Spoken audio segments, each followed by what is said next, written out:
우리 시간에 오신 여러분들 위해 하나님의 큰 은혜가 넘치기를 주님의 이름으로 축원합니다. 장지글러라고 하는 분이 계시는데 소르본 제네바 대학의 교수로 계셨습니다. 제네바 스위스의 사회학자로 활동을 하는 그런 분입니다. 여기에서 탐욕의 시대라고 하는 책을 내면서 이 책에서 가난의 문제를 다루고 있는 걸 보게 됩니다. 개인이나 국가가 부유하면 좋지만은 가난한 분들이나 가난한 국가가 있습니다. 이분은 여기에서 이렇게 이야기하죠. 현재 나 자신이나 국가가 경제적 여력에 힘든 가운데 있다면 5년, 10년 후가 지났을 때 이런 경제력에서 회복될 수 있을까? 물론 회복이 될 수 있습니다. 그 대표가 세계에서 대한민국이라고 말을 합니다. 6.25 직후 대한민국은 아프리카의 최빈국, 가장 가난한 나라보다 더 가난한 국가가 한국이었습니다. 하지만은 몇십 년이 지나는 가운데에 경제 대국으로 성장하는 것을 보면 가능성이 얼마든지 있습니다. 그런데 이분은 이 책에서 사실은 그게 만만한 일은 아니다라고 말을 합니다. 그러면 이유가 무엇일까? 게으름일까? 무능일까? 아니면 사회적 환경일까? 라고 하는 문제를 제기하면서 사실은 그런 문제들이 아니다라고 얘기해요. 그러면 도대체 무엇이 문제란 말일까? 이에 대하여 예를 많이 드는데 그 가운데 하나가 브라질을 예를 들고 있습니다. 브라질은 남미의 신흥, 대경제, 대국으로 성장했던 그런 국가입니다. 하지만 1980년대 IMF와 함께 세계의 경제가 어려워질 때 브라질이 무너져 내리게 됩니다. 그러면 이유가 어디에 있는 걸까라는 거죠. 그때 한국도 IMF로 인해서 굉장한 어려움을 겪었습니다. 한보라든지 대우라든지 산미라든지 진로 이런 기업들이 그때에 무너져 내리고 매각이 되어지고 은행들도 외국인들에게 팔려 나갔던 것 생생하게 기억하고 있습니다. 자, 우리가 어떤 경제 부강을 하려고 하면 반드시 종잣돈이 있어야 됩니다. 어디에선가 돈을 빌려와야 그것이 씨를 뿌리고 자라게 만들어서 경제 부흥을 이루게 됩니다. 돈을 어디에서 빌릴까요? 대한민국은 일본으로부터 돈을 받으면서 그것을 통하여 중화학공업에 투자하면서 오늘에 이르게 됐던 걸 알게 됩니다. 문제는 부유한 국가에서 빌려올 때 경제가 휘청거리면 소위 IMF에서 권고하게 되죠. 경제 정책을 다시 수립하고 축소 정책을 세우십시오. 브라질 역시 IMF의 권고에 따라서 모든 국가의 재정 지원을 축소합니다. 놀라운 사실, 수년이 지났어요. 브라질에 굉장히 많은 아이들이 죽었어요. 수만 명이 죽었습니다. 그러면 원인이 어디에 있을까? 조사해 봤더니 홍역 접종을 받지 못한 거예요. 그러면 왜 홍역 접종이 불가능했는가? 그것은 국가가 경제적 고통을 겪다 보니까 그것을 지원을 하질 못했어요. 그러면서 지원을 받지 못했고 홍역 접종을 받지 못했던 그 아이들이 수년이 지났을 때에는 홍역으로 많은 아이들이 죽었다. 그런 얘기입니다. 여러분, 가난이라고 하는 것은 아픔이에요. 모든 우리의 삶을 제한을 합니다. 위축하게 만들고 힘을 잃게 만들고 그래서 개인도 국가도 부강한 나라가 되어야 돼요. 손봉호 교수님에게 한 강의를 학교 다닐 때 들었어요. 강의를 하면서 우리에게 이런 얘기를 했습니다. 자신이 처음 화란으로 유학을 갈 때 그의 공항에서 이미그레이션에서 5시간을 붙들려 있었다라고 얘기해요. 가나안 나라에 무엇하러 왔느냐? 공부하러 왔습니다.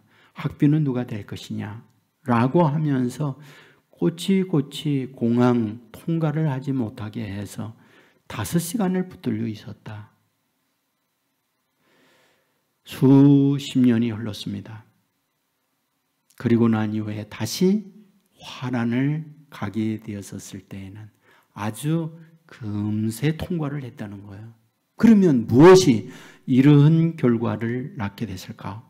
경제적 부유했다는 거예요. 대한민국이 경제 10위권에 이르게 되어졌을 때 세계인들은 부자 나라의 사람들을 대접을 잘해 주어서 어려움이 없이 외국의 환영을 받으면서 입국을 할 수 있었다라고 말을 합니다. 여러분 모두가 다 우리의 소원이 있죠. 부자 되는 것. 개인도 그렇고 국가도 그렇고 부강한 나라가 되는 것. 그래야 힘이 있어요. 그래야 군사력을 막강하게 만들 수 있어요. 인재들을 모셔와서 과학의 발전을 도모할 수 있어요. 경제력이 약하다. 모든 것들이 무너져 내려요. 여러분 오늘 본문은 무엇을 말하고 있을까요? 소위 역설을 말하고 있습니다. 역설이 무엇입니까? 일반적으로 갖고 있는 사람의 기대와 정반대의 말을 하고 있더라 그 말이죠. 성경은 역설적 말씀이 여러 곳에 상당히 많아요. 살기를 원하느냐? 그러면 죽어야 한다. 정말 높아지고자 하느냐? 그러면 낮아져야 된다. 오늘 본문에서도 똑같은 말씀을 하는 거예요. 내가 강한 자가 되고자 하느냐? 그러면 약자가 되어야 한다. 이렇게 말하고 있어요. 본문 5절에 보면 내가 부득불 자랑할 게 있다. 그것은 내가 약한 것을 자랑한다. 9절 말씀에 동일하게 말하고 있죠. 내가 약한 것을 매우 기뻐한다. 이렇게 말하고 있어요. 여러분 약하다. 그것은 바보예요.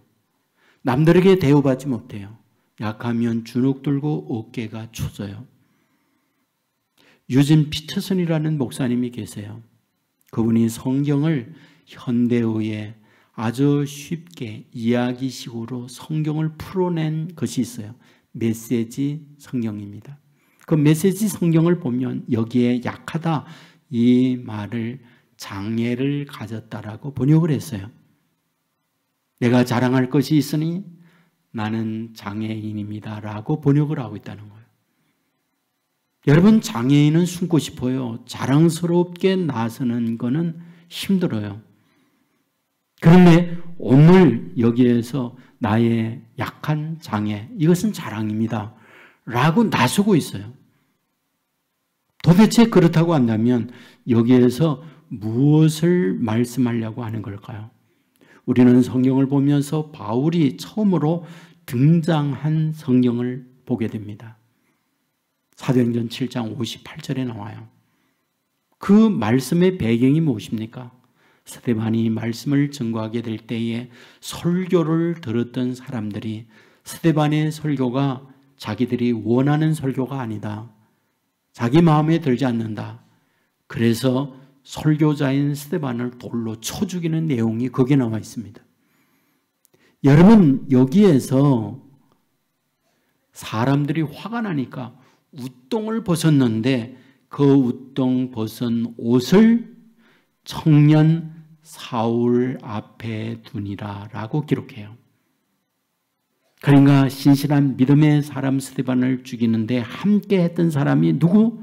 사울이었다. 그런 말이죠. 그 사울이 바울로 바뀌어졌던 걸 알게 되죠. 그러면 바울은 어떤 인물이었을까요? 뭐 우리가 잘 알고 있지만은 사도행전 22장에 가면 자기의 간증을 하면서 이렇게 말을 해요. 나 유대인입니다. 나 길기야 다소에서 태어나 거기에서 자랐습니다. 나 가말리엘 문화에서 공부했습니다. 라고 자기를 소개합니다.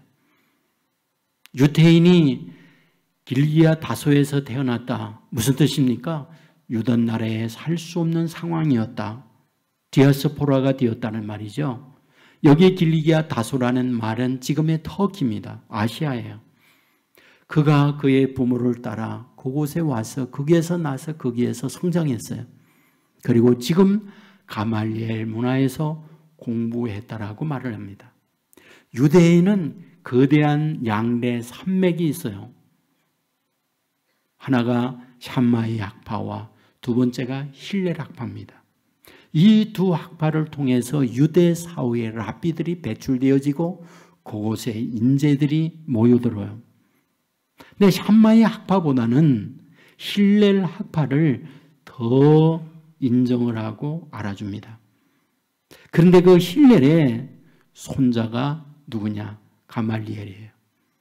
그러니까 힐렐 학파에 권위 있는 그분의 손자가 힐렐이고 가말리엘이고 그 가말리엘 밑에 공부한 사람이 바울이었다라고 말합니다. 그렇다면 무슨 뜻입니까? 바울은 인정받고 능력받는 사람이었다라는 걸 말하는 거죠.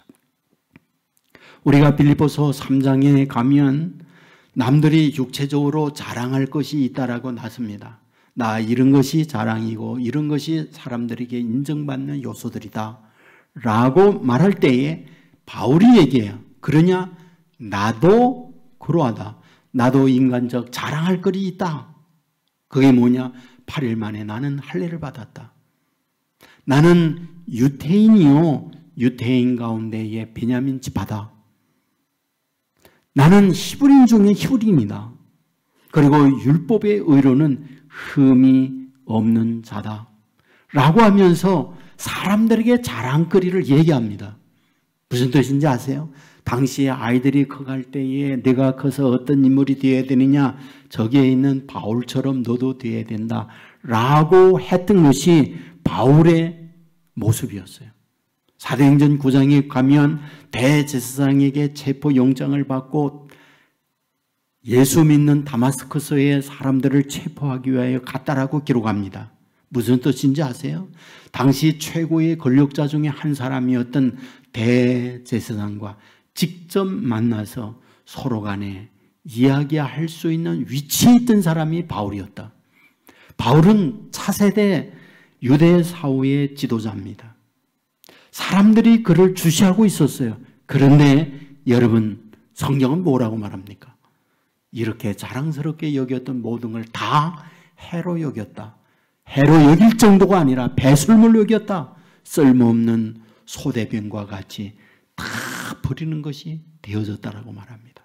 그리고 나서 하는 말, 고린도전서 15장에 보면 나는 만삭되지 못한 자입니다 라고 얘기해요. 만삭되지 못하여 난 자 어떤 뜻입니까? 칠삭둥이 팔삭둥이다 그 말이에요.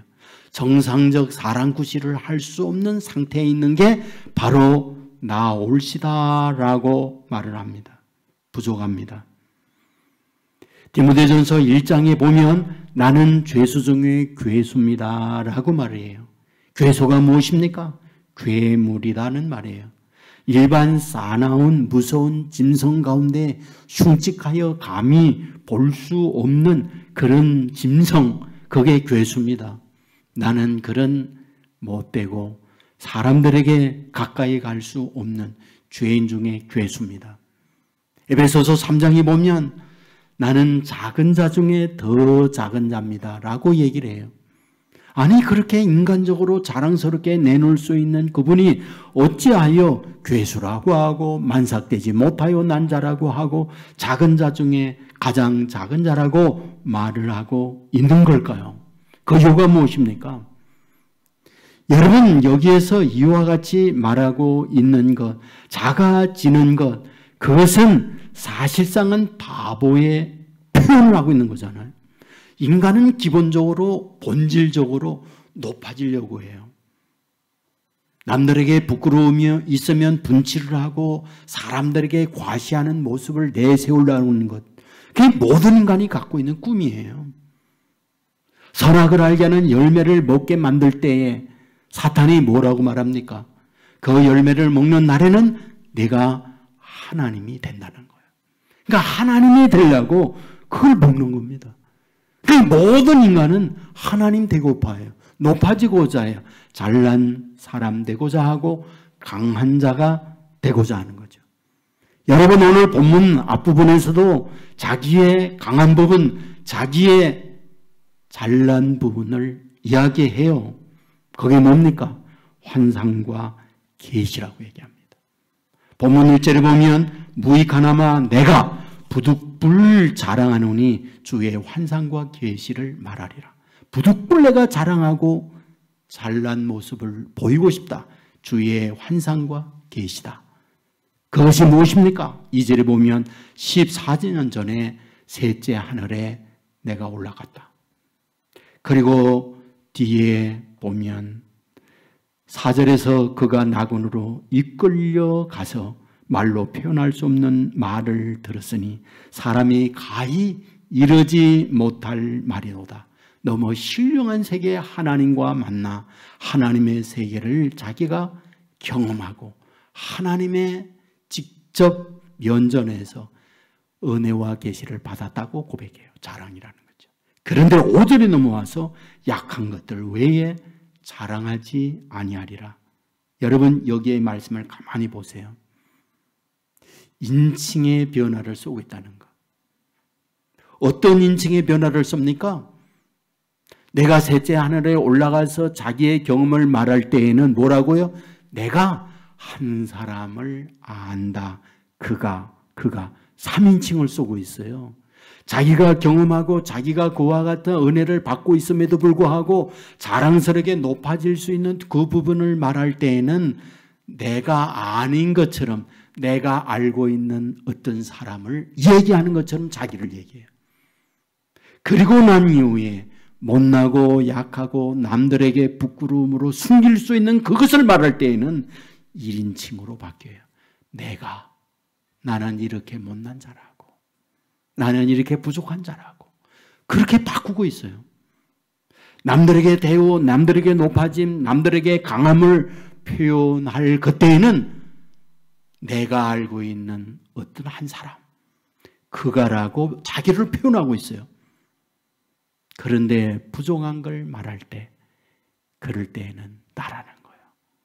자기의 약한 부분을 말하고 있는 걸 봅니다. 여기에서 우리는 알아야 돼요.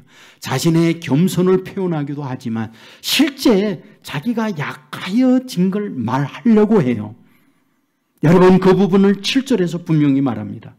여러 계시를 받은 것이 지극히 크므로 너무 자만하지 않게 하시려고 내 육체의 가시 곧 사탄의 사자를 주셨으니 이는 나를 쳐서 너무 자만하지 않게 하려 하심이라. 자기를 육체의 가시와 사탄의 괴로움을 주었는데 그것은 하나님이 자기에게 줬다는 거예요. 뭐 하려고? 작아지게 하려고. 뭐 하려고? 약하여지게 하려고. 그래서 자만하지 않게 하기 위하여 하나님은 가시를 자기에게 주었다라고 말합니다. 그는 어마어마한 자랑거리입니다. 세상적 육체의 자랑거리도 있으면서도 영적 깊은 세계에도 들어간 사람이 그가 바울이에요. 그런데 하나님은 이것을 자랑하지 못하기 위하여 가시를 주었습니다. 찌릅니다. 자기를 낮추고 있어요. 여러분, 그것이 무엇입니까? 우리는 일반적으로 육체의 가시를 안질이라고 하든지 간질이라고 하든지 그런 얘기를 해요. 너무 괴로우니까, 그것이 자랑스럽지 못한 힘든 부분이니까 하나님 앞에 3차례에 걸쳐서 기도했다고 말합니다. 하지만 하나님은 그 기도를 듣지 않았다고 말하고 있어요. 그러면 왜 하나님께서 바울에게 자랑스러워할 수 있는 그것을 오히려 찔러서 자랑하지 못하게 만드는, 약하게 만드는 이유가 어디에 있을까요? 사실 어떻게 생각해 보면 정말 하나님이 매정하다고 할 수 있어요. 하나님의 자녀들로 하여금 자랑하고 능력 있게 하나님의 백성들에게 어깨를 피고 살도록 만들어줘야 하는 것, 하나님이 갖고 있는 하나님의 마음이 아닐까요? 그런데 왜 하나님은 하나님의 자녀들로 하여금 육체의 가시를 주어서 찌르고 그리하여 엎드리게 만들고 약하게 만드느냐라는 거예요. 이 부분에 대하여 9절에서 말하고 있죠. 나에게 이르시기를 내 은혜가 내게 족하도다. 이는 내 능력이 약한 데서 온전하여 짐이라 하신지라. 그러므로 도리어 크게 기뻐함으로 나의 여러 약한 것들에 대하여 자랑하리니 이는 그리스도의 능력이 내게 머물게 하려 함이라. 참 은혜로운 말씀 아닌가요? 왜 하나님은 육체의 가시를 주어 나를 찌르게 하느냐? 내게 능력이 약한 데서 나타나기 때문이다. 나의 육체의 가시를 찔러 나를 찔러 약하게 만드는 이유가 뭐냐? 그리스도의 능력이 내게 임하게 하게 하려 함이라. 여러분, 내가 힘이 있고 내가 능력이 있을 때 그리스도의 능력은 나와 거리가 멀다는 거예요. 나의 능력이 아니라 하나님의 능력, 나의 힘이 아니라 하나님의 힘으로 내 인생을 살기 위하여 내 힘을 약하게 만드는 것, 그게 우리의 하나님이라는 걸 말씀하고 있어요. 여러분, 아담 하와가 선악을 알게 하는 열매를 먹는 날에 눈이 열려 하나님이 된다라고 할 때 하나님과 같이 되게 하려고 선악을 알게 하는 열매를 먹어요. 결과가 무엇입니까?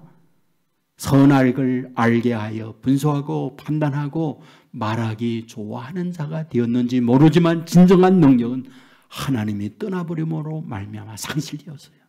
그게 인간이에요. 삼손을 보십시오. 힘 있는 괴력, 힘 있는 장수예요. 삼손만큼 능력 있는 사람이 그 누가 있습니까? 델라가 당신의 힘의 근원이 어디 있습니까? 유혹하고 계속 요구하고 있을 때 내 힘의 능력은 머리카락이라고. 자기의 장발, 이발하지 아니하는 긴 머리가 힘이 있다고 얘기했어요. 여러분 아십니까? 힘의 근원이 머리카락에 있는 게 아니었어요. 머리카락이 깎여져서 힘이 빠진 걸로 우리는 알고 있지만 성경은 뭐라고 기록합니까? 하나님의 신이 삼손에게 떠나니라.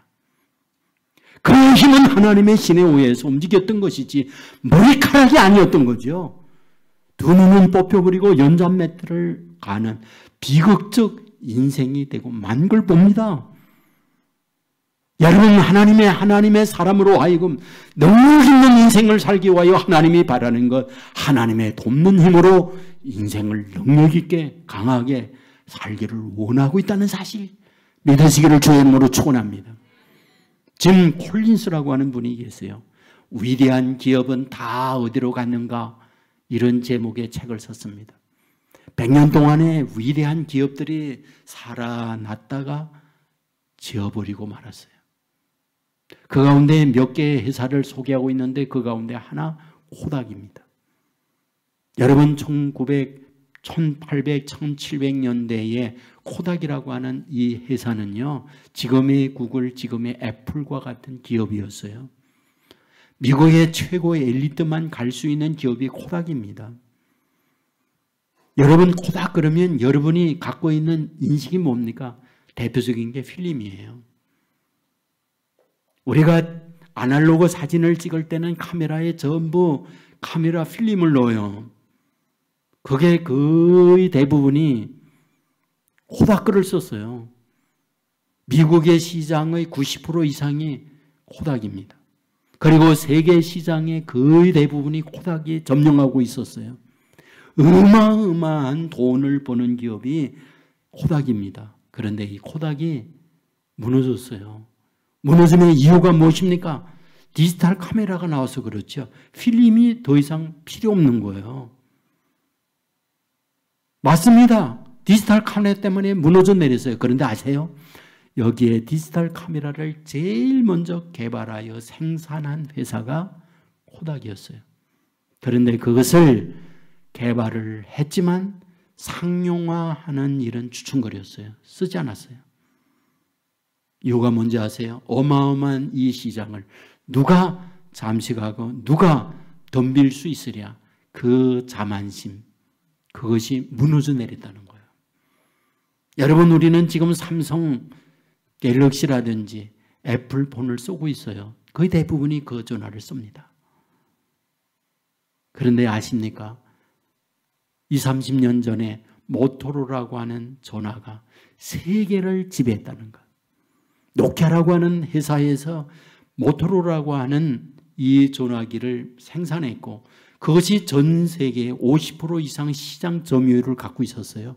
애플이 나왔을 때에 1%만 시장을 점령해도 좋겠다라는 게 그들의 꿈이었어요. 그런데 짐 콜린스는 뭐라고 말하는지 아십니까? 결국 자만심. 감히 누가 이 힘에 넘볼 수 있으랴. 그것이 몰락의 길을 가고 있더라. 그렇게 쓰고 있는 거예요. 여러분, 바울은 힘이 있었습니다. 그런데 하나님께서 그의 자만심을 가시를 주어서 찌르고 있다고 말하고 있어요. 그를 약한 자로 만들고 있다는 거예요. 어째서 말입니까? 자신의 힘을 넘어서서 하나님의 힘, 자신의 능력이 아니라 주님이 주시는 능력으로 인생을 살게 하고자 하는 하나님의 계획 때문에 자기를 약하게 만들었다는 거예요. 오늘 저와 여러분이 살면서 질병이라든지 경제적 어려움 앞에 약하게 만들 수 있어요.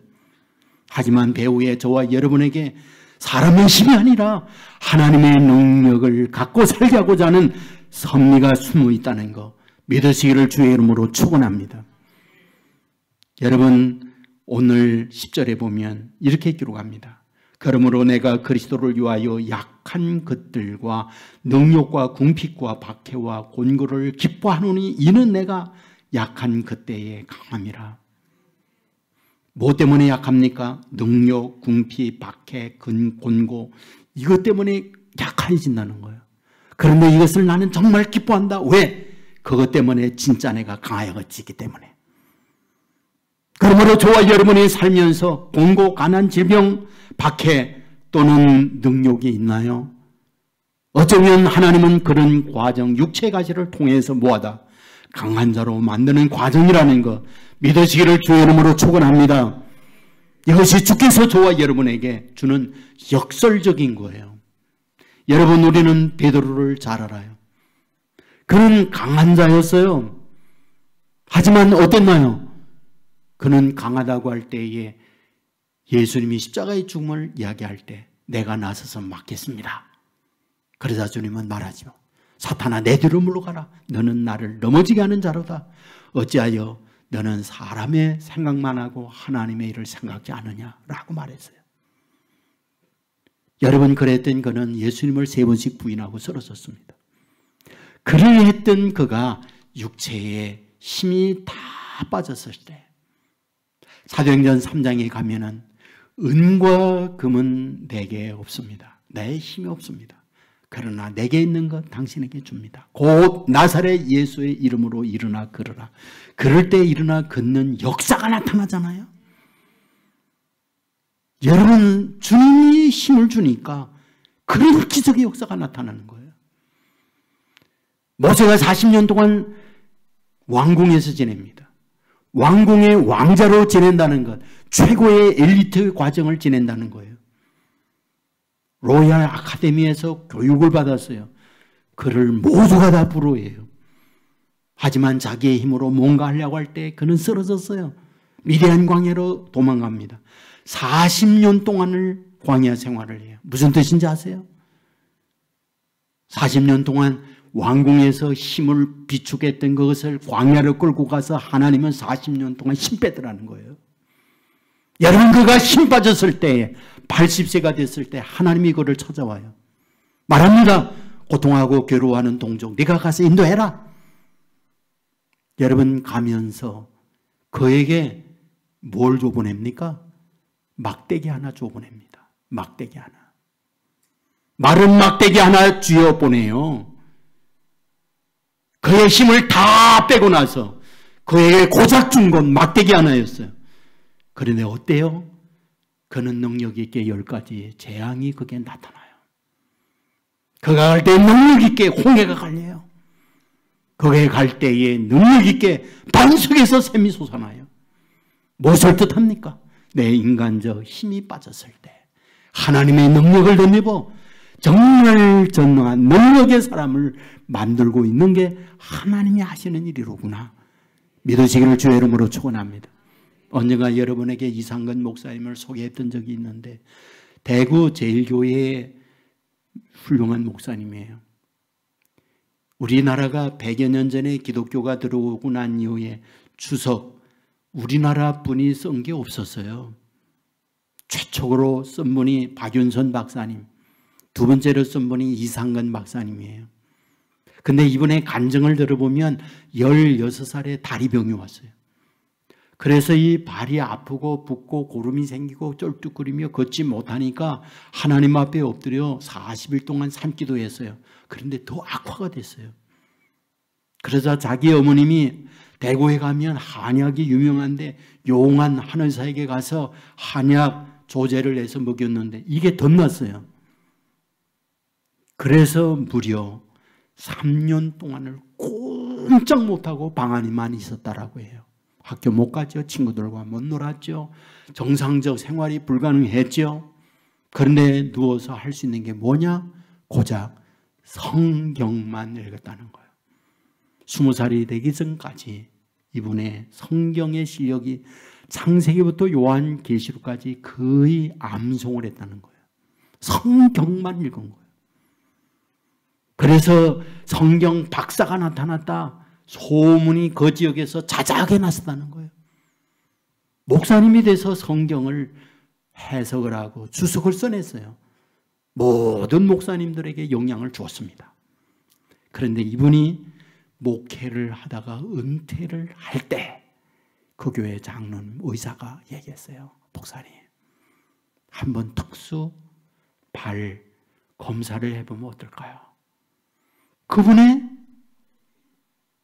말씀을 따라서 검사를 하게 됐는데 이게 웬일입니까?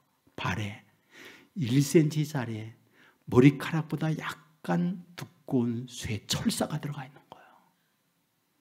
60년 이상을 그거를 놓고 장애를 앓으며 지낸 거예요.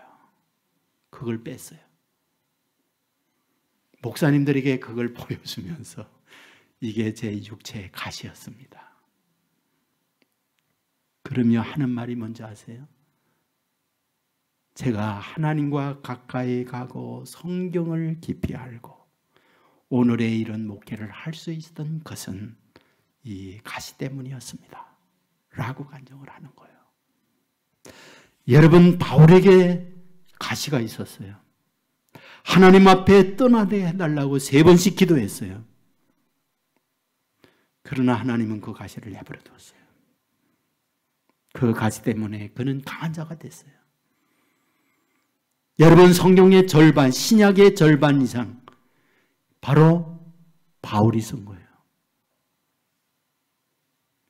여러분, 교회를 얼마나 많이 개척했습니까? 1호 선교사로서 곳곳에 다니면서 교회를 세웠어요. 말씀을 전가할 때마다 능력이 나타났어요. 귀신이 나고 질병이 치유되고 어마어마한 권능의 힘을 그가 발휘했어요. 뭐 때문에? 육체의 가시로 말미암아 인간적 자랑스러운 그 힘을 다 뺄 때 바로 하나님께서 그에게 능력을 덧입혀 준 거죠. 여러분들은 간정적 고백이 있어요. 고린도전서 1장 27절 이하 잘하는 말씀이죠. 하나님께서 세상에 미련한 것들을 택하사 지혜에 있는 자들을 부끄럽게 하려 하시고 세상에 약한 것들을 택하사 강한 것들을 부끄럽게 하려 하시며 하나님께서 세상에 천한 것들, 멸시받는 것들과 없는 것들을 택하사 있는 것들을 폐하려 하시나니 이는 아무 육체라도 하나님 앞에 자랑하지 못하게 하려 하십니다. 여러분, 성경은 분명히 말합니다. 약한 것들, 천한 것들, 자랑할 것 없는 이들을 택하여 잘나고 부요하고 힘 있는 자들을 부끄럽게 하려 하시는 분, 이분이 저와 여러분이 믿는 주님이라는 것 믿으시기를 주의 이름으로 축원합니다. 여호와를 앙망하는 자는 새 힘을 얻으리니 독수리가 날개치며 올라가는 것 같을 것이요 내가 소년이라도 내가 미천한 자라도 여호와를 앙망하게 될 때 하나님을 앙망하는 그에게 새 힘을 줌으로 말미암아 비상하는 능력의 사람 된다는 것 믿으시기를 주의 이름으로 축원합니다. 하나님 앞에 엎드려 하나님의 주시는 능력을 덧입고 약하지만 그것 때문에 두려워하거나 아파하지 마시고 오히려 하나님이 더 있게 하는 하나님의 숨겨져 있는 섭리가 있다는 사실을 믿으시고 이 은혜를 덧입고 강한 자로 살아가는 저와 여러분의 삶이 되기를 주의 이름으로 축원합니다. 우리 모두 자리에서 일어나겠습니다.